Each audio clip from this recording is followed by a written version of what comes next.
Good morning to all of you. My name is Satyam Kumar. और जो important words का जो सीरीज चल रहा था उसी को आगे बढ़ाते हुए मैं फिर आज आप लोगों के सामने 5 वर्ड्स लेकर उपस्थित हुआ हूँ। हम आपके लिए सिर्फ यही बोलेंगे ना कि बस just be regular, okay, because you know very well that regularity is key to perfection in any art.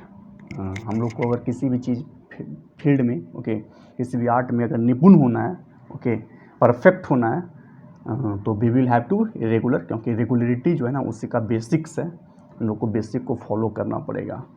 The second one is very very important, that education is not the learning of facts but the training of the mind to think.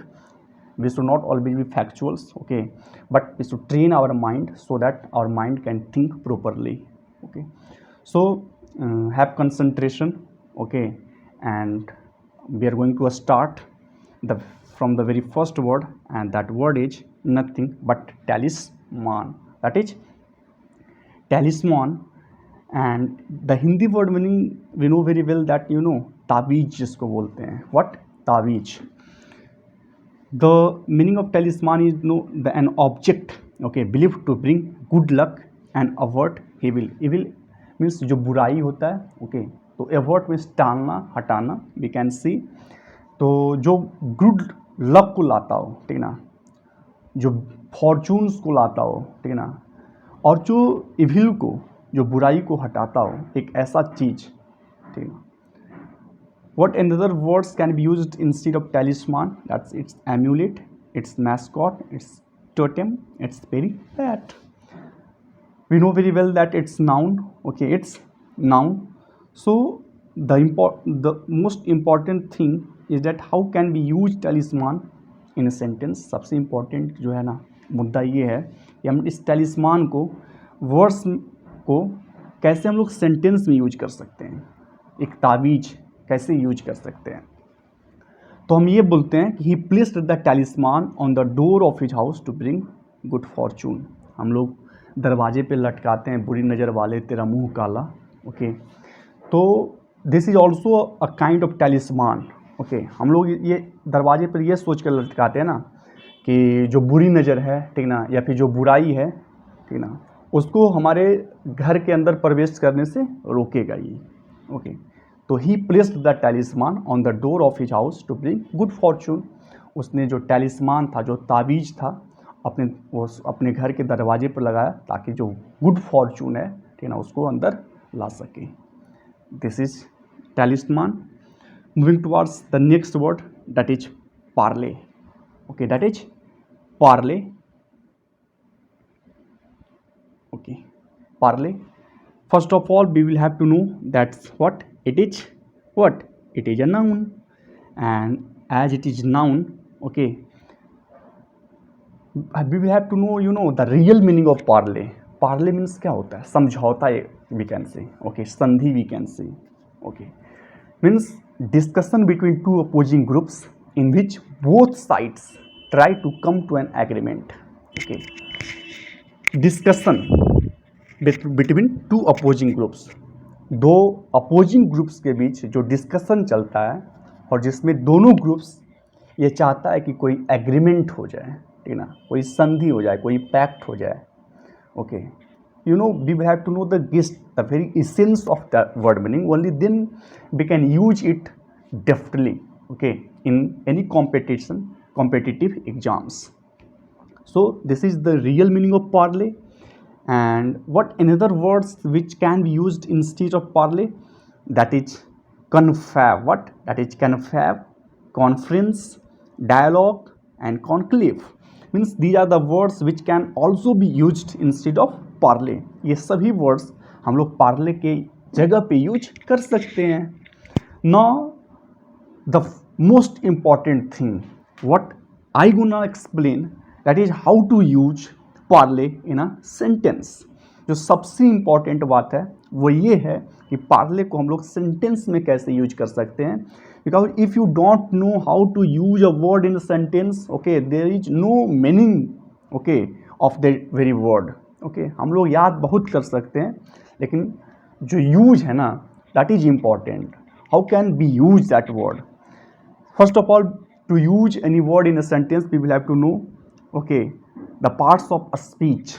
That as we know, the parley is a noun, okay, parley is a noun. So we can see that the government refused to parley with rebels. जो rebels थे, ठीक ना, तो हमारे जो government है, हमारी जो सरकार है, वो उनके साथ पार्ले करने के लिए रेफ्यूज कर गए, ठीक ना। अब वही हमारा सरकार के सामने ये प्रस्ताव रखें कि आप ये करिए, तब हम जो है ना ये करेंगे, ठीक ना। तो कुछ ऐसा अगर प्रस्ताव रहेगा जो हमारे देश के हित में नहीं होगा, तो जाहिर सी बात है कि हमारा गवर्नमेंट जो है, हमारी जो गवर्नमेंट है, वो रिफ्यूज करेगी, ठीक ना, अस्वीकार करेगी, ठीक ना, कि संधि नहीं करेगी, पार्ले नहीं करेगी। Okay, now moving towards the next word, that is genuine. Very important word, genuine. एक चीज़ जो वर्ड्स मैं आप लोगों के सामने प्रस्तुत कर रहा हूँ ना, वो बहुत बहुत इंपॉर्टेंट वर्ड है, खासकर किसी भी competitive exams like SSC, CGL, okay, या फिर एसएससी एमटीएस, एसएससी सीएचएसएल और एयरफोर्स, नेवी, मीन्स ये सभी एग्जाम्स में वर्ड्स जो है ना, ये सब मीन्स आए हुए वर्ड्स हैं। आप लोग रोज़ इसको, आप जब भी आप किसी भी कॉम्पिटिटिव एग्जाम्स का पेपर सोल्व कीजिएगा ना, तो ये सब वर्ड मिलेंगे ही मिलेंगे। सो this is genuine. What? This is genuine and its adjective, it's what? It's adjective. It's adjective. So what is the real meaning? Means genuine का दो अर्थ होता है। अगर किसी वस्तु के लिए बोला जाए, किसी ऑब्जेक्ट के लिए बोला जाए, तो truly what something is said to be, okay, जो एट्रीब्यूटेड कैरेक्टर है, ठीक ना, जो क्लेम्ड कैरेक्टर है, मीन्स अगर ये ऑब्जेक्ट है कोई और इसका ये दावा है कि इसका ये कैरेक्टर है, तो जो कैरेक्टर क्लेम किया गया है, जो एट्रीब्यूटेड कैरेक्टर है, उस वही होना वास्तव में, that is called genuine. That is called genuine. Synonyms की अगर बात करें, that is legitimate, bona fide, okay, authentic and valid. अगर ये ऑब्जेक्ट के लिए है तब, लेकिन अगर बात जब आती है किसी पर्सन के लिए, ठीक ना, किसी पर्सन का इमोशन, किसी पर्सन का एक्शन, तो वहाँ पे जेन्यून का मतलब होता है क्या? सिंसियर। जेन्यून का मतलब क्या होता है? Sincere, okay.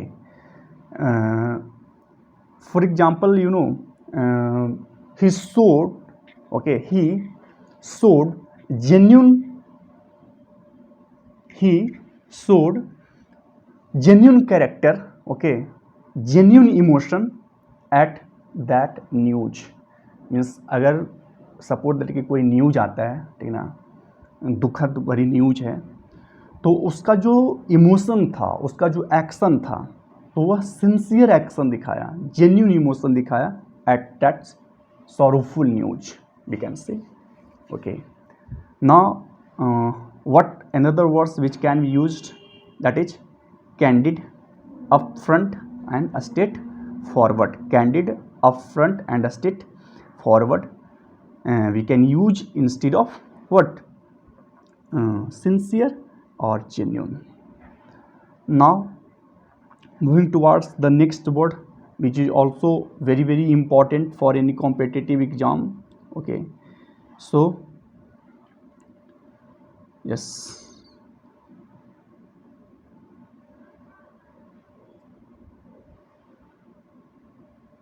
yeah, bolster. What?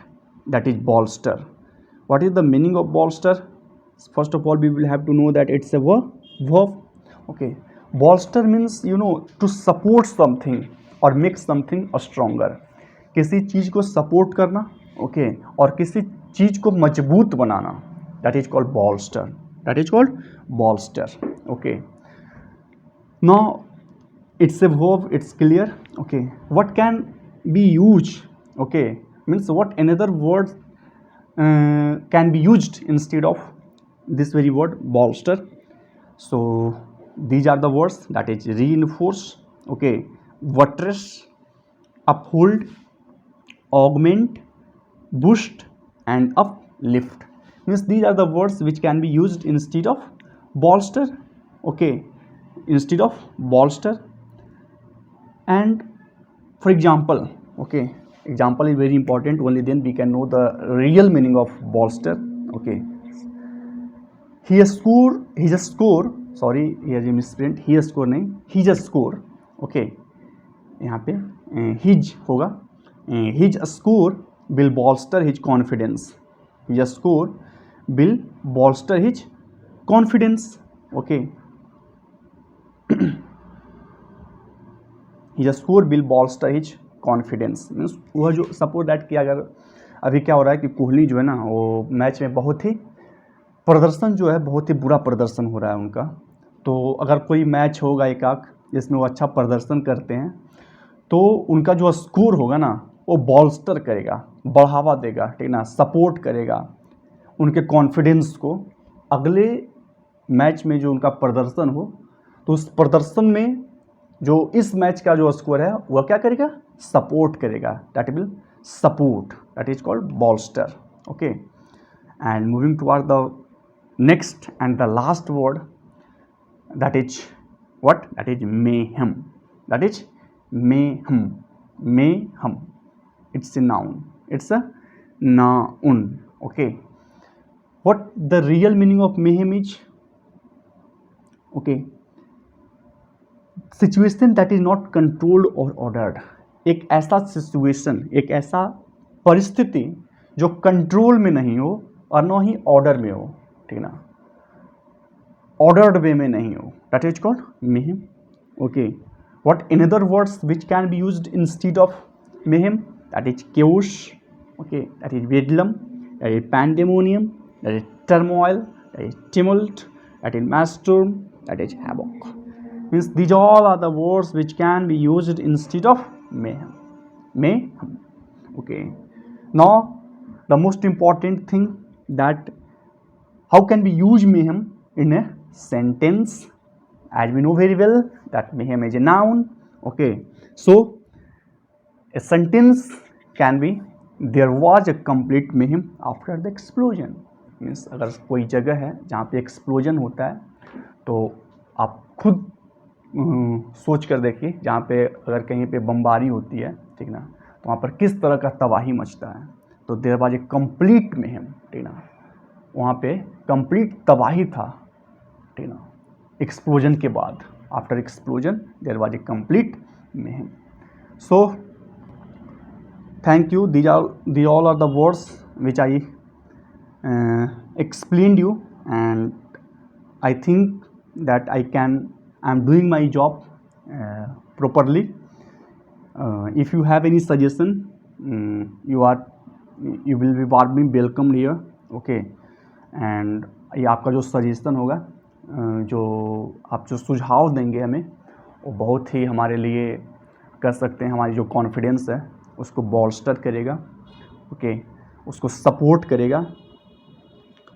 और वही क्या होगा ना, जो जेन्यून चीज़ है, ठीक है ना, जो रियल चीज़ है, that is how to gain confidence. और आपकी जो सुझाव होगा वो बिल्कुल ही हमारे लिए इम्पॉर्टेंट होगा. So thank you very very much. See you again. Good bye.